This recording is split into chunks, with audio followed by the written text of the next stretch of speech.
Like, Caitlin Clark spent 20 minutes signing autographs. She made her way 2/3 of the arena. She signed literally hundreds of autographs. She signed hundreds of autographs. And if you guys didn't see that game today, there were as many Fever fans as there were Sky fans. The phenomenon the WNBA has been grappling with for over a year just swept through Chicago like a freight train complete with autograph lines and record-breaking crowds. But this time, the buzz wasn't just about the game itself. While the Indiana Fever's dominant 93-78 win over the Chicago Sky was impressive, the real story extended far beyond the court.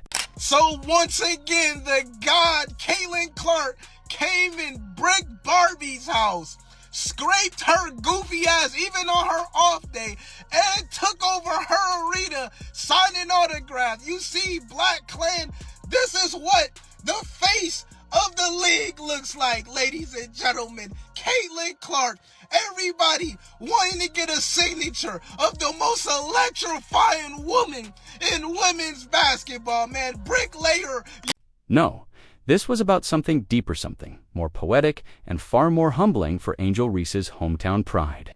This was about Caitlin Clark stepping into the United Center, the very heart of Reese's basketball territory, sitting on the bench with a groin injury, and still managing to steal the spotlight. Happened to Miss Angel Reese. She's all in Indiana during All-Star, and her Reebok campaign, "Come to your trap, take over your trap." What happened to that? Because it looked like Caitlin Clark went to Chicago and took the city over. It looked like she took the city over. She took your trap over. Caitlin Clark, it was more fans running. They was running down on Caitlin Clark like she was Michael Jordan. Angel Reese is out with a back injury. Caitlin Clark is sidelined by a groin strain that's kept her off the court for 4 straight games. And yet, when the Indiana Fever bus pulled into Chicago, it may as well have been carrying royalty. The United Center's 20,000-seat arena, chosen specifically to accommodate the massive draw of the WNBA's reigning queen, was already buzzing. Before tip-off, it had turned into Caitlin Clark's personal autograph festival. And if Fever played the Chicago Sky on Barbie Night, of which Angel Reese was not in the game. She is who Barbie Night is pretty much named after, but she is out with a back injury. As a matter of fact, many of their players are out. Mariah Jefferson is out. Haley Van Lith is out. Again, Angel Reese is out. So this game, in my mind, was pretty much a lock. And I gotta say, it was not the funnest game. And the fact that the Chicago Sky even brought it back, they were just killing them by the first half. If you're enjoying this, don't forget to subscribe. This was basketball domination in its most beautiful form without even stepping on the court. Caitlin Clark spent a full 20 minutes circling the United Center, signing autographs and connecting with fans. She made her way around nearly 2/3 of the arena, and when security tried to usher her into the tunnel like just another player, she didn't budge. She kept going Beccas. That's what legends do when they know exactly who they are and what they mean to the game. Estoy bien nerviosa.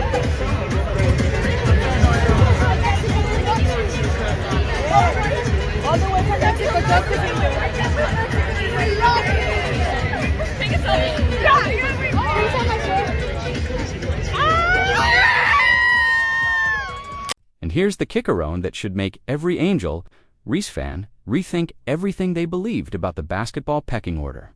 These weren't Indiana Fever fans traveling in. These were Chicago fans in Chicago's own Haitian Angel, Reese's home, turf-eagerly clamoring for Caitlin Clark's autograph. One fan even handed her Chicago Sky merch to sign. She politely declined. Because even while injured, even from the bench, Caitlin Clark holds the line. She knows who she isn't. She's got standards. Later, you can never do this in Indiana or in any arena, because we don't come to see you, bricklaying sloth. Caitlin Clark is the official owner of Chicago, man. It's time that y'all build a Caitlin Clark statue in Chicago in front of the Chicago Sky Arena, man. Because Clark just comes over and takes over the arena with all the dozens and dozens of people, boys, girls, everybody wanting to see the god Caitlin Clark, ladies and gentlemen. Caitlin Clark spent nearly half an hour signing jerseys. Basketball anything fans could hand her with the poise of someone who knows her presence alone is an event. Meanwhile, Angel Reese was likely somewhere nursing her back injury, watching her hometown crowd completely lose it over her biggest rival woe, didn't even suit up that night. And while all eyes were on Clark, it was Kelsey Mitchell who lit up the court. She dropped 35 points, including 7 from beyond the arc, marking her 100th career 20-point game and her 9th 30-point performance. She also notched her 200th career steal, trailing only Tamika Catchings in franchise history for 20-point games. Mitchell was just on another level today, man. Oh my goodness. I'm talking about the hustle, the steal, the drive, the shot making, the making the threes. Fam, it was just really a dominant performance from her, man. Really looking like one of those superstars. All right, she looked like a pure superstar today, man. However you want to chalk it up. All right, had 35 points. 35 points. This wasn't just a standout basketball performance, it was Kelsey Mitchell sending a clear message to the league. The Fever are more than just the Caitlin Clark show. While the spotlight has followed Clark's every move, Mitchell has been quietly crafting a resume most guards would envy. She's the ideal complement to Clark's star Poera, seasoned vet who can shoulder the load when needed and rise to the occasion when the lights are brightest. Meanwhile, the Sky playing without their own star angel Reese struggled mightily. They managed just 78 points, shot a rough 32.1% from the field, and coughed up 23 turnovers, which the Fever turned into 31 points. From beyond the arc, it was even worse, a miserable 20%. It was the kind of showing that makes you wonder. Your biggest rival's fans are the loudest in your own arena. Is the home court really yours anymore? The Chicago Sky getting their asses blown out by 40, it's just another shining example of the delusion that runs through the WNBA. Like, some players in the WNBA really truly believe that they play basketball on like skill on par level as men in the NBA.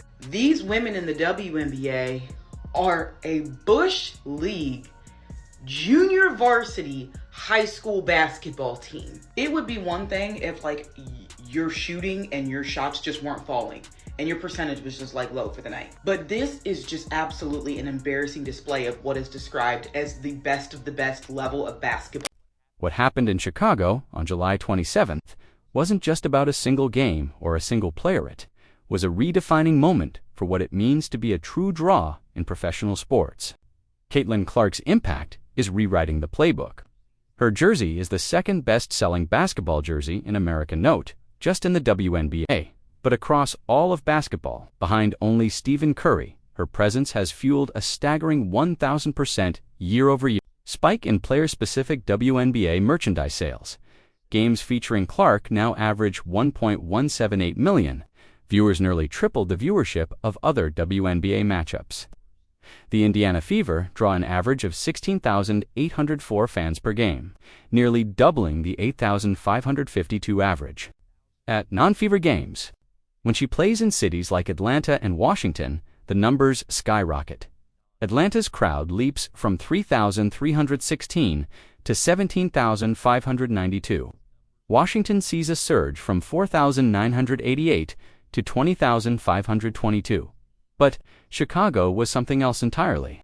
This wasn't just about hype or numbers. This was Caitlin Clark proving that her influence transcends city lines, team allegiances, and even her ability to step on the court. She turned a 20,000-seat arena in her rival's hometown into her own personal fan rally. And she did it all in street clothes, nursing an injury still the main attraction, without taking a single shot. And like, by the way, like, people didn't know whether or not Caitlin was playing that game until the very end. There are hundreds of fans that were there to see Caitlin Clark play on the off chance Caitlin Clark would be able to sign something. She was there. She spent like 20 minutes autographing everything.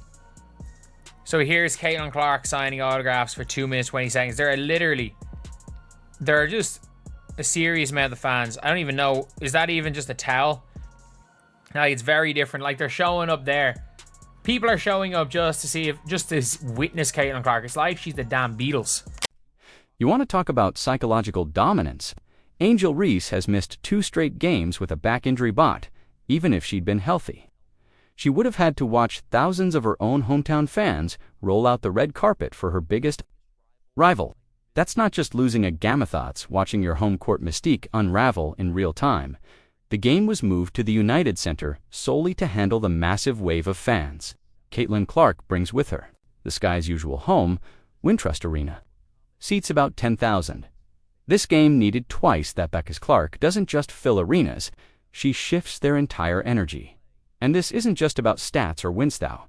She racks up plenty when healthy. It's about becoming a gravitational force, someone whose presence alone changes the vibe of a venue. It's about being so magnetic that opposing fans stand in line for your autograph while their own team warms up unnoticed in the background. CC get treated like MJ in the rack. Oh my God. Caitlin Clark getting treated like Derrick Rose, Michael Jordan, Chief Keef, Lil Durk, all of them. Caitlin Clark took over Chicago. She signed autographs for hours. This wasn't no extras that was paid to come stand in the scene. No, these were real people trying to get autographs. And then we got Ice Cube bombing on Angel Reese, talking about, man, she's not worth the money that Caitlin Clark was worth. Caitlin Clark unlocked millions for the WNBA. Oh. What made this victory even more impressive was how completely the Fever dominated without their best player on the court. Aaliyah Boston delivered a strong all-around performance with 14 points, 11 rebounds, and 6 assists. Michaela Oniware added 14 off the bench, and Ari McDonald chipped in 10. It was a full team effort that highlighted the depth and growth of a franchise, clearly building something special around Caitlin Clark's star power. The Fever ended the first quarter on a commanding 18-2 run, taking a 26-13 lead, with Mitchell alone dropping 13 points in that opening frame. But this wasn't just a win over the Sky. It was a statement, a message about where these two teams are headed. Indiana improved to 14-12, notching their third double-digit victory over Chicago this season. The Sky, now sitting at 7-18, continue a season marked more by what's been lost than what's been achieved. Squad, everybody. Kelsey Mitchell dropping a 35-piece right on y'all domes. Aaliyah Boston out there Boston marketing. Michaela Timpson, our rookie, out there giving y'all the business. A Chicago Sky Goon Squad. When Bricklayer Reese plays, y'all lose. When the Sloth doesn't play, y'all lose. When Ariel Atkins plays, y'all lose. When she doesn't play, y'all lose. When Haley Van Lith plays, y'all lose. When she doesn't play, y'all lose. But ever since the Chicago Sky Goon Squad drafted Bricklayer, I spaced too far apart Reese, y'all ain't did shit. What happened in Chicago was about more than basketball stats or win-loss records. It was a cultural moment that perfectly illustrated why Caitlin Clark has become the most influential figure in women's basketball. She didn't need to drop 30 points, rack up 15 assists, or hit deep threes. She just had to be there. Her presence alone shifted the entire atmosphere. The fact that she spent nearly 30 minutes signing autographs in a rival's arena before a game, she couldn't even play in for fans who were supposed to be cheering against her, says everything about her standing in today's sports world. Meanwhile, Kelsey Mitchell was busy showing why greatness isn't always about headlines. Her 35-point explosion wasn't just a showcase of her own talent, it was a response to the moment. A reminder that what Clark has helped build in Indiana is bigger than one player. It's a culture, a rising standard. And Mitchell proved that when the spotlight hits, the Fever have more than one star ready to shine. Yeah, Caitlin Clark, aka my precious CC. Angel, pray up, me bound Reese. I hope you listening. It looks like that line was for my precious CC. How she pulled up in your trap. Yeah, she brought the trap to your trap. What you mean? Yeah, everybody wanna my precious CC autograph. That's what I'm talking about. Who the biggest superstar? I'm waiting. Who the face of the league? I'm waiting. I know. Caitlin Clark is the Caitlin Clark effect, the CC effect. My precious CC, we here. She there. Real time, she injured. You hear me? She rehabbing. And everybody, hey, CC, hey, oh my God, you are amazing. Okay. The final score read Indiana Fever 93, Chicago Sky 78. But the real story was written long before the first whistle. It unfolded in the 20 minutes before tip-off, when Caitlin Clark turned the United Center into her own personal fan celebration. It showed in the faces of Chicago fans who may have come to see their hometown Sky, but left buzzing about the Indiana star, who didn't even step on the court. It was a moment that highlighted the stark contrast between two franchisano that has built something lasting around its superstar, and another still searching for how to fully harness its own potential. Angel Reese will return from her back injury soon enough. She'll keep putting up numbers and growing her brand. But what happened in Chicago on July 27th will remain a defining snapshot of the difference between being a very good player and being a cultural force. It's the gap between drawing a crowd and bending the entire arena's energy around your presence. Caitlin Clark didn't just miss the Gamesh, owned it anyway. Angel Reese is not injured, everybody. She's just trying to sit out because she sees Caitlin Clark sitting out, and Clark gets the attention with people saying, oh, the Fever play this way when Clark is playing, and then they play this way when she's not playing. So Bricklayer Reese is like, let me sit out too, so they can talk about how the Sky play when I'm playing and not playing, man. Because Clark lives rent-free in her empty-ass head. She tries to do everything that Clark does. We said we're watching women's basketball because of Caitlin Clark, and Angel Reese gets up there and says, no, they're watching because of me too.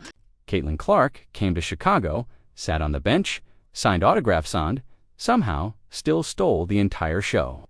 That's not just basketball dominance, that's transcendence. That's what happens when greatness speaks so loudly, even silence becomes a statement in Angel Reese's own city, with Reese sidelined and absent. Clark reminded everyone that some players don't just play the gamethy or the game. The Indiana Fever left Chicago with another commanding win. Kelsey Mitchell left with a career night, and Caitlin Clark. She turned a road game into a homecoming. That's cultural dominance, kind that doesn't show up in the box score, but reshapes how we define star power in modern sports.